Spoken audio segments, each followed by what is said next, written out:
जय हिंद दोस्तों। I hope आप सभी बढ़िया होंगे और आप सभी का स्वास्थ्य भी अच्छा होगा। और दोस्तों, आप सभी का जो प्रिपरेशन है एनटीएससी और एनएमएमएससी का, वो सब आप सभी का बेस्ट चल रहा होगा। तो दोस्तों, आज की इस वीडियो पे, आज की इस क्लास पे हम चर्चा करेंगे व्हेन आर एक टॉपिक के व्हेन आर एक हमारा एक टॉपिक है रीजनिंग के अंदर। इस टॉपिक के अंतर्गत हम आज जानेंगे दोस्तों व्हेन आर के प्रश्नों को हमें किस तरीके से सॉल्व करना चाहिए, वो भी कम से कम समय में। क्या वो ट्रिक है, क्या वो मेथड है, सभी सभी जो ट्रिक्स है उनको हम जान लें ताकि जो प्रश्न है उसको हमको सॉल्व करने में आसानी हो। ठीक है, तो दोस्तों आज की इस वीडियो पे हम इसी पे प्रिपरेशन करेंगे, इसी पे चर्चा करेंगे। व्हेन आर टॉपिक के अंतर्गत हमें जो व्हेन आर है दिए हैं उस आधार पे क्वेश्चंस को कैसे सॉल्व करना है, या तो हमको क्वेश्चन दिया है और उस आधार पे हमको व्हेन आर कैसे सेलेक्ट करना है। तो बहुत सारी चीजें होंगी दोस्तों आज की इस क्लास पे, और आज का ये क्लास बहुत ही खास होने वाला है। और जो ये टॉपिक है व्हेन आर ये आपको 5 से 8 मार्क्स तो दिला के ही जाएगा। ठीक है, क्योंकि हर हर साल इस टॉपिक से आपको 5 से 8 मार्क्स के प्रश्न पूछे जाते हैं।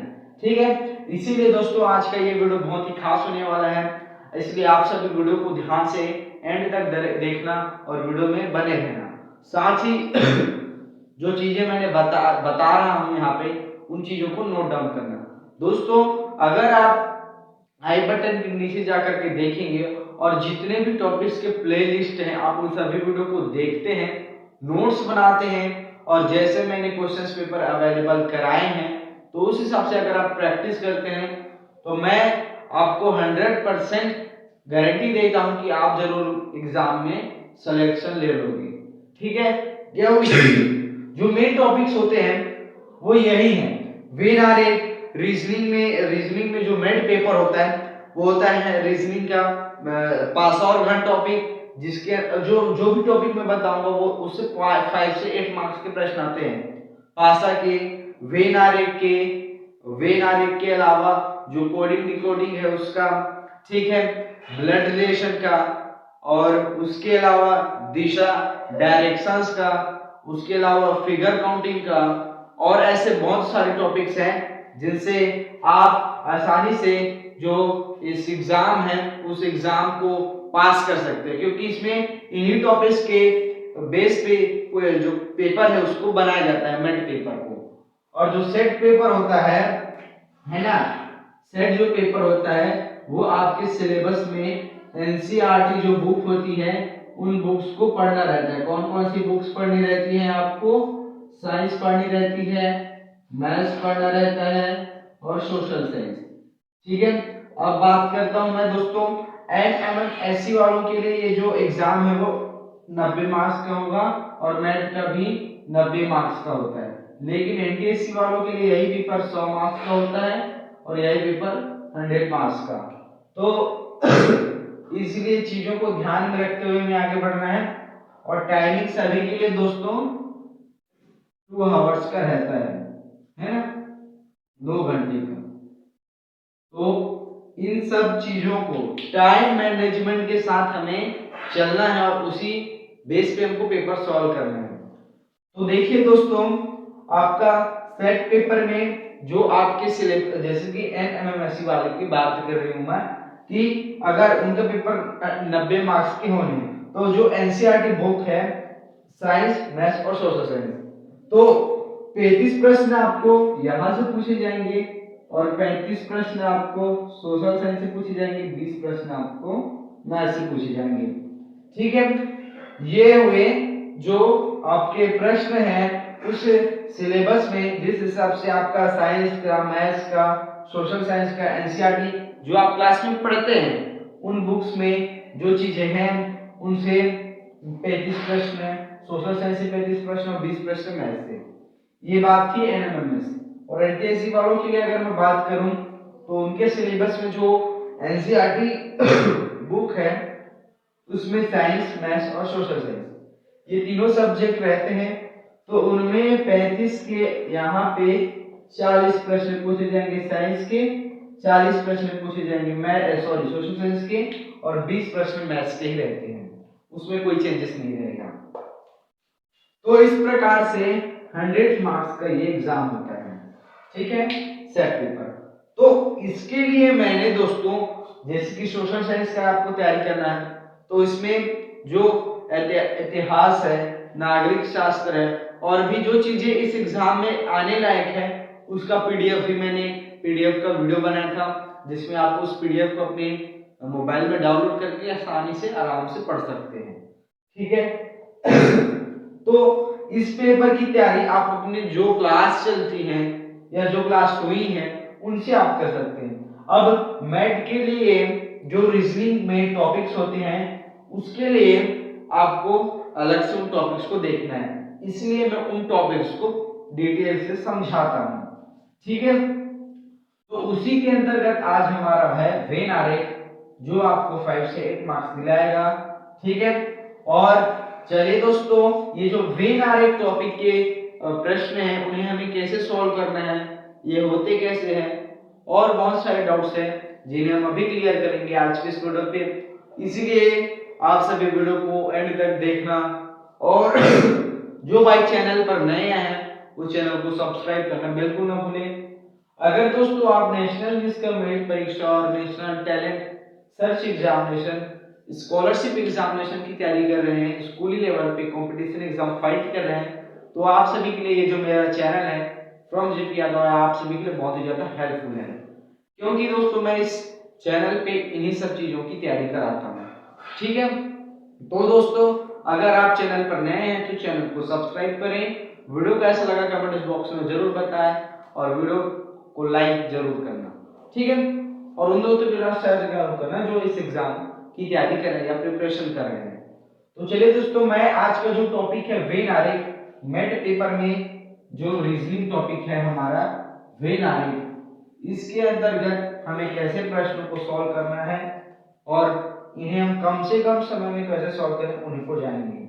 और सेट पेपर की तैयारी आपको इस प्रकार से करनी है जैसा मैंने अभी आपको बताया, ठीक है। और आपके पास टाइम रहेगी 2 आवर्स, और एग्जाम डेट भी जल्द से जल्द आने वाला है, इसीलिए तैयारी पे लगे रहो। जो टॉपिक्स मैंने पढ़ाते हैं, मैं जो पढ़ाता हूँ उसका नोट्स बनाना, और बस क्या करना है, जैसे कि मैंने क्वेश्चन पेपर का कैसे डाउनलोड करना है वो बता दिया है। अब आप उस वीडियो को आई बटन के नीचे जाकर के देख सकते हो। तो जब आपके पास क्वेश्चन रहेंगे तो जिस टॉपिक को आप पढ़ेंगे उस क्वेश्चन का प्रैक्टिस करना, जिससे आपकी तैयारी और अच्छे से हो जाएगी, ठीक है। अब चलिए दोस्तों, ये जो सेट पेपर है उसको कैसे पढ़ना है, उस एग्जाम को कैसे पास करना है, ये तो बात होगी। अब हमारा जो रीजनिंग टॉपिक है वेन आरेख, इसके अंतर्गत हम प्रश्न को सॉल्व करेंगे अभी आज के इस वीडियो पे। तो चलिए उसके बाद फटाफट से आगे बढ़ते हैं, ठीक है। चलिए शुरू करते हैं आज के इस वीडियो को।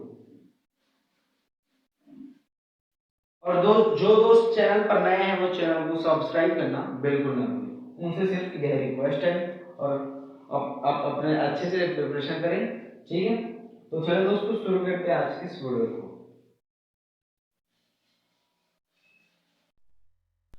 तो चलिए फ्रेंड्स, अब हम वेन आरेख की जो प्रश्न है उनको सॉल्व करना शुरू करते हैं। तो प्रश्न हमारे पास कुछ ऐसे रहेंगे, ये इसका क्या है, ये इसका एक जो है कि चित्र माध्यम है, पिक्चर माध्यम है ना, और इस चित्र रूप से ये क्वेश्चन हमको पूछता है, और उस क्वेश्चन को हमको इन्हीं डायग्राम से बताना रहता है, ठीक है। तो चलिए दोस्तों शुरू करते हैं कि हमको क्वेश्चंस पे पूछा क्या गया है। अब ठीक हम उसके हिसाब से यहाँ पे काम करेंगे, इस डायग्राम पे हम उसको खोजेंगे, ढूंढेंगे, उस पे काम करेंगे। तो जैसे हमको प्रश्न पूछा जाता है हमको उसके अकॉर्डिंग ही चलना है, ठीक है। तो देखिए, सबसे पहले उससे पहले कुछ चीजें आपको जाननी चाहिए। इस डायग्राम में जैसे बताया गया है निर्देश के तौर पे, जो वृत्त है वो शहरी लोगों को दर्शाता है, और जो वर्ग है वो लोक सेवक को दर्शाता है, और जो जो आयत है वो पुरुष को दर्शाता है, और जो त्रिभुज बचा वो शिक्षित वर्ग को दर्शाता है। तो ये चीजें तो क्लियर हुई कि वृत्त शहरी को दर्शाता है, वर्ग लोक सेवक कैटेगरी को दर्शाता है, आयत पुरुष और त्रिभुज शिक्षित। अब हमको प्रश्न पूछा गया है, ऐसे कितने शिक्षित पुरुष हैं, ऐसे कितने शिक्षित पुरुष हैं, शिक्षित भी हैं पुरुष भी हैं लेकिन जो कि शहरी नहीं है। कहने का मतलब हमें ऐसा नंबर डिफाइन करना है इन तीन ऑप्शन से जो शिक्षित वर्ग में आता है, पुरुष वर्ग में आता है लेकिन शहरी वर्ग में नहीं आता। वो त्रिभुज वर्ग और आयत वर्ग में आता है लेकिन जो वृत्त वाला डायग्राम है उस पे नहीं आता, इन तीनों नंबर्स पे। और यही डिफाइन करेगा हमको कि शिक्षित भी है और पुरुष भी है लेकिन वो शहरी नहीं है, ये डिफाइन करेगा। तो देखिए सबसे पहले 4 को देखो, 4 शहरी की कैटेगरी में आ रहा है वृत्त वाले में, तो ये सबसे पहले तो ये गलत है, ये नहीं होगा। 5 को अगर चेक करें तो 5 केवल और केवल शिक्षित वर्ग में आता है, वो पुरुष के वर्ग में नहीं आता। और हमको प्रश्न में शिक्षित और पुरुष दोनों होने चाहिए ऐसा बोला गया, तो इस नियम से थ्रू ये भी इसका आंसर नहीं होगा। अगर हम 11 को चेक करें तो 11 शिक्षित वर्ग में आता है, पुरुष वर्ग में भी आता है लेकिन वो शहरी वर्ग में कतई नहीं आता, जिससे इस क्वेश्चन के अकॉर्डिंग ये हमारा सही होगा। कैसे? हमको शिक्षित और पुरुष पूछा गया था, शिक्षित वर्ग में भी है पुरुष वर्ग में भी है लेकिन वो शहरी नहीं है, इसीलिए जो 11 नंबर है यहाँ पे उसको आप ध्यान से देखेंगे कि वो शिक्षित वर्ग में भी है पुरुष वर्ग में भी है लेकिन वो शहरी वर्ग में नहीं है। इस क्वेश्चन के अकॉर्डिंग जो 11 है वो हमारा आंसर होता है। तो ऐसे टाइप से हमको प्रश्न सॉल्व करना है, ठीक है। इसमें जो थर्ड नंबर का ऑप्शन 11 है वो हमारा आंसर होगा। कैसे हुआ?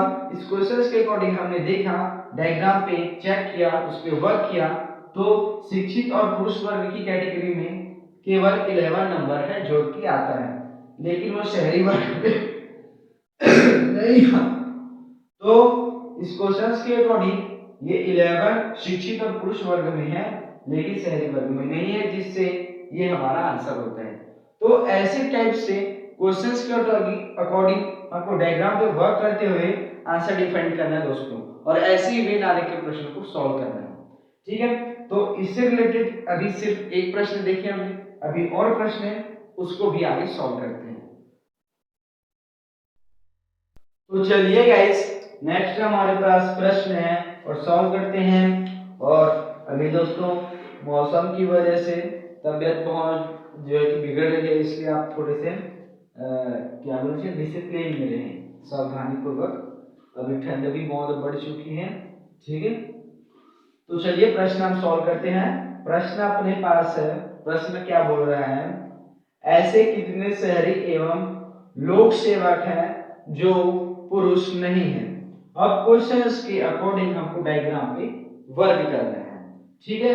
तो देखिए प्रश्न में बोला गया जैसा कि हमको ऐसे मतलब पुरुष डिफाइन कर, ऐसे हमको नंबर से डिफाइन करने हैं जो शहरी और लोक सेवक तो हैं लेकिन वो पुरुष नहीं है।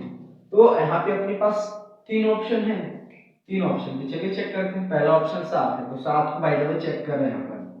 तो 7 वर्ग की कैटेगरी में, कहने का मतलब लोक सेवक की कैटेगरी बस में आता है और वो किसी से मतलब कि वो सिर्फ और सिर्फ लोक सेवक पे आता है और इसका किसी से और लेन देन नहीं है।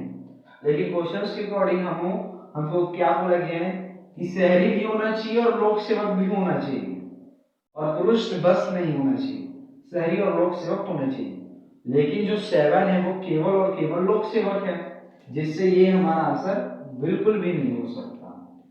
अब अगर हम 5 को चेक करें, भाई जब थर्ड ऑप्शन चेक करते हैं तब 5 कहाँ बेचारा वो शिक्षित वर्ग पे है और शिक्षित वर्ग की यहाँ पे बात ही नहीं की गई है, जिससे ये वाला ऑप्शन भी हमारा आंसर बिल्कुल नहीं होगा। अब अगर हम पेन नंबर को चेक करें तो देखिए 10 वृत्त और वर्ग, कहने का मतलब शहरी और लोक सेवक दोनों की कैटेगरी में है। ये हमारे क्वेश्चंस के अकॉर्डिंग है। शहरी भी है 10वां नंबर और लोक सेवक भी है, लेकिन वो पुरुष नहीं है, वो वर्ग और आयत की कैटेगरी में आता है 10 नंबर, लेकिन पुरुष की कैटेगरी में नहीं आता। और इस क्वेश्चंस के अकॉर्डिंग जो 10 नंबर है यही हमारा फाइनल पे आंसर होता है दोस्तों। ऐसे हमको सॉल्व करना है, तो ये इसका आंसर होता है। ऐसे हमको सॉल्व करना है। जैसे हमको बोला जाता है क्वेश्चंस के अकॉर्डिंग डायग्राम पे वर्क करना रहता है। जैसा कि बोला गया था तो हमने चेक किया तो 7 और 5 तो बिल्कुल नहीं हुआ। अगर 10 नंबर को हमने चेक किया तो ये शहरी और लोक सेवक दोनों की कैटेगरी पे आता है, दोनों से कॉम्बिनेशन बनाता है, लेकिन वो पुरुष की कैटेगरी से कोई लेन देन नहीं रखता।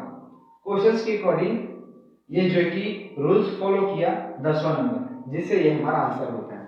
तो ऐसे हमको प्रश्न सॉल्व करना है। आगे अपने पास और प्रश्न है, उसको भी सॉल्व करते हैं दोस्तों।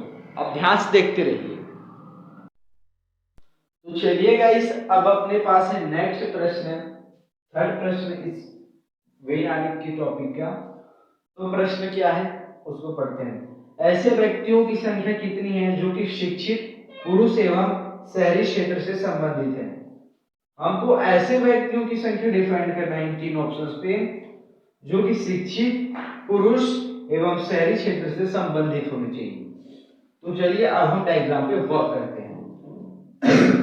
क्वेश्चंस के अकॉर्डिंग जो व्यक्ति है उसकी संख्या में उसके अकॉर्डिंग शिक्षित भी होने चाहिए, पुरुष भी होने चाहिए और शहरी, इन तीनों की कैटेगरी में आना चाहिए। तो पहले अपन 12 है अपने ऑप्शन पे, तो उसको चेक करते हैं। तो 12 पुरुष वर्ग पे है, शहरी वर्ग पे है, लेकिन वो शिक्षित वर्ग पे है क्या? कतई नहीं है। वो सिर्फ और सिर्फ आयत और वृत्त से संबंध रखता है, त्रिभुज से वो कोई संबंध नहीं रखता, जिससे ये वाला आंसर हमारा नहीं होगा। पहले मतलब कि ये वाला ऑप्शन नहीं होगा, ये तो पता चल गया कि 12 केवल शहरी और पुरुष की कैटेगरी पे आता है, वो शिक्षित वर्ग पे नहीं आता। क्वेश्चंस के अकॉर्डिंग तीनों वर्ग में आने चाहिए। अगर हम 2 को चेक करें तो दो कहाँ पे है? सबसे पहले देखिए 2 यार इसमें है ही नहीं, तो 2 होगा ही नहीं, 2 इस पे है ही नहीं, क्योंकि 2 इसमें है ही नहीं, है ना। तो यहाँ पे आप देखना सेकंड 4 है ना, 4 जो नंबर है उसको शिक्षित वर्ग पे है, त्रिभुज पे भी है, आयत पुरुष वर्ग पे भी है और वृत्त शहरी क्षेत्र पे भी है। तो इस क्वेश्चंस के अकॉर्डिंग इस हमको जब आंसर डिफाइन करते हैं तब ऐसे व्यक्तियों की संख्या कितनी है? 2 जो 4 है, 4 नंबर यहाँ पे जो कि शिक्षित पुरुष और शहरी इन तीनों क्षेत्र पे आते हैं, ये तीनों वर्ग पे आते हैं, और ये जो 4 यहाँ पे नंबर है वो शिक्षित वर्ग, पुरुष वर्ग और शहरी क्षेत्र तीनों क्षेत्र से संबंधित है। तो क्वेश्चंस के अकॉर्डिंग यही हमारा आंसर होता है दोस्तों, यही हमारा आंसर होगा। तो ऐसे हमको प्रश्न सॉल्व करना है ना। तो इसका आंसर कितना हुआ? 4, मतलब कि सेकंड ऑप्शन है ना। कैसे हमने क्वेश्चंस के अकॉर्डिंग डायग्राम पे वर्क किया, तो शिक्षित पुरुष और शहरी इन तीनों वर्ग पे आता है 4 नंबर, तो वही हमारा आंसर होता है। और ऐसे ही सॉल्व करना है दोस्तों।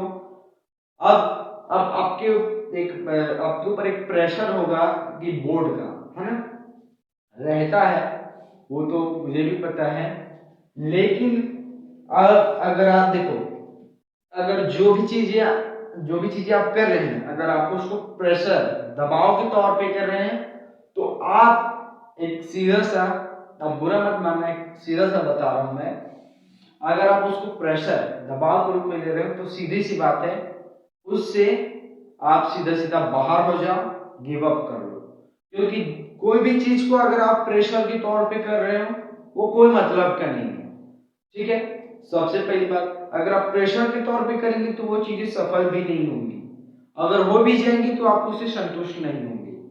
इस चीज को कभी भी मत भूलना कि अगर कोई भी चीज को आप पूरे मन से लगन से करते हैं तो आप उसमें 100% श्योर है कि आप सफल होंगे और आप उसमें खुश भी होंगे, संतुष्ट भी होंगे।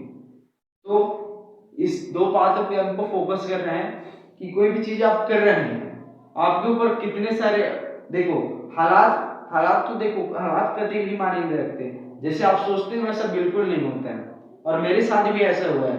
मैं जैसे सोचता हूँ वैसा होता नहीं, ये चीजें होती हैं। और परिस्थितियों के हिसाब से अगर हम परिस्थिति हालात के सामने झुक जाएंगे तो कुछ कर भी नहीं पाएंगे। इसीलिए आपको हालात को अपना गुलाम बनाना है ना। तो कोई भी चीज को आपको प्रेशर के तौर पे नहीं करना है। अगर आपको करना ही है तो आप मन से कीजिए, या तो आप गिव अप कर सकते हैं, कोई दिक्कत नहीं है। आपकी लाइफ है यार, आप एंजॉय करो, ठीक है। तो ऐसे अपन को सॉल्व करना है। ये जो प्रश्न है क्वेश्चंस के अकॉर्डिंग डायग्राम पे वर्क करते हुए आंसर डिफाइन करना है। अब दोस्तों आज की इस क्लास का और आज के इस वीडियो का लास्ट क्वेश्चन सॉल्व करते हैं। उसके बाद ये विन और एक टॉपिक के अलावा अपने पास नेक्स्ट टॉपिक है, उसके बाद नेक्स्ट क्लास में मिलेंगे। तब तक के लिए अपना सपोर्ट बनाए रखें। तो चलिए मैं बिना किसी देरी के आज का इस जो क्लास है उस पे लास्ट क्वेश्चन सॉल्व करना शुरू करते हैं। तो चलिए गाइस आज के इस वीडियो का लास्ट क्वेश्चन सॉल्व करते हैं। ये हमारा 4th नंबर का प्रश्न है और आज के इस वीडियो का लास्ट क्वेश्चन है। तो देखिए क्वेश्चन क्या बोला गया है, इस अकॉर्डिंग हम इस पे वर्क करेंगे। पहले क्वेश्चन को पढ़ते हैं और समझते हैं। ऐसे कितने व्यक्ति हैं जो कि ना तो लोक सेवक है और न ही शिक्षित है और न ही पुरुष है, केवल और केवल शहरी है। तो दोस्तों आपको अपन क्या क्या क्या करना है, इस क्वेश्चन के बेस पे मैं बता रहा हूं। ऐसे व्यक्ति मतलब कि ऐसे, ये जो नंबर है ये व्यक्ति को डिफाइन करता है। तो हमको ऐसे व्यक्ति ढूंढना है इस पे जो कि ना तो लोक सेवक है, ना ही लोक सेवक है और ना ही पुरुष है और ना ही शिक्षित है, केवल और केवल शहरी है, ठीक है। तो देखो पुरुष आयत वर्ग पे भी नहीं आने चाहिए और वर्ग लोक सेवक के वर्ग में भी नहीं आने चाहिए, त्रिभुज ना ही शिक्षित वर्ग में ही आने चाहिए। जो लोक सेवक पुरुष और जो शिक्षित वर्ग है उसमें नहीं आने चाहिए, केवल और केवल शहरी वृत्त वाले एरिया पे आना चाहिए। तो मैं उल्टे चेक करता हूं 6, तो 6 को देखो पुरुष वर्ग और शहरी तीनों क्षेत्र में आ रहा है, जिससे ये वाला ऑप्शन तो कतई नहीं हो सकता। हमको ऐसे व्यक्ति को डिफाइन करना है जो लोक सेवक पुरुष और शिक्षित तीनों नहीं होने चाहिए, लेकिन ये तीनों हैं तो ये नहीं होगा।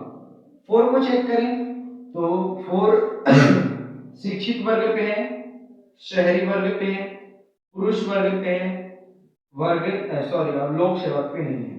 तो देखो क्वेश्चन पे बोला क्या गया है, ना तो वो लोक सेवक होने चाहिए और नहीं पुरुष होना चाहिए और नहीं शिक्षित। और ये 4 जो नंबर है ये ऑलरेडी शिक्षित है और पुरुष है।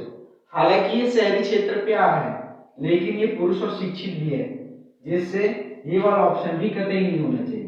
हमको केवल और केवल शहरी होना चाहिए ये बताना है।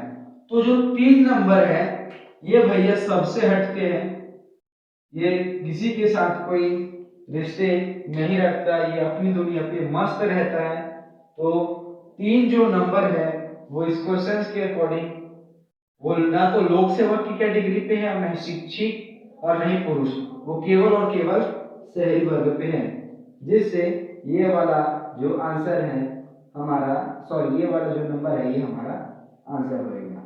तो ऐसे हमको वेन आने के टॉपिक के प्रश्नों को सॉल्व करना है और ऐसे ही सॉल्व करके दोस्तों आप एग्जाम में 5 to 8 मार्क्स कट ऑफ कर सकते हैं दोस्तों।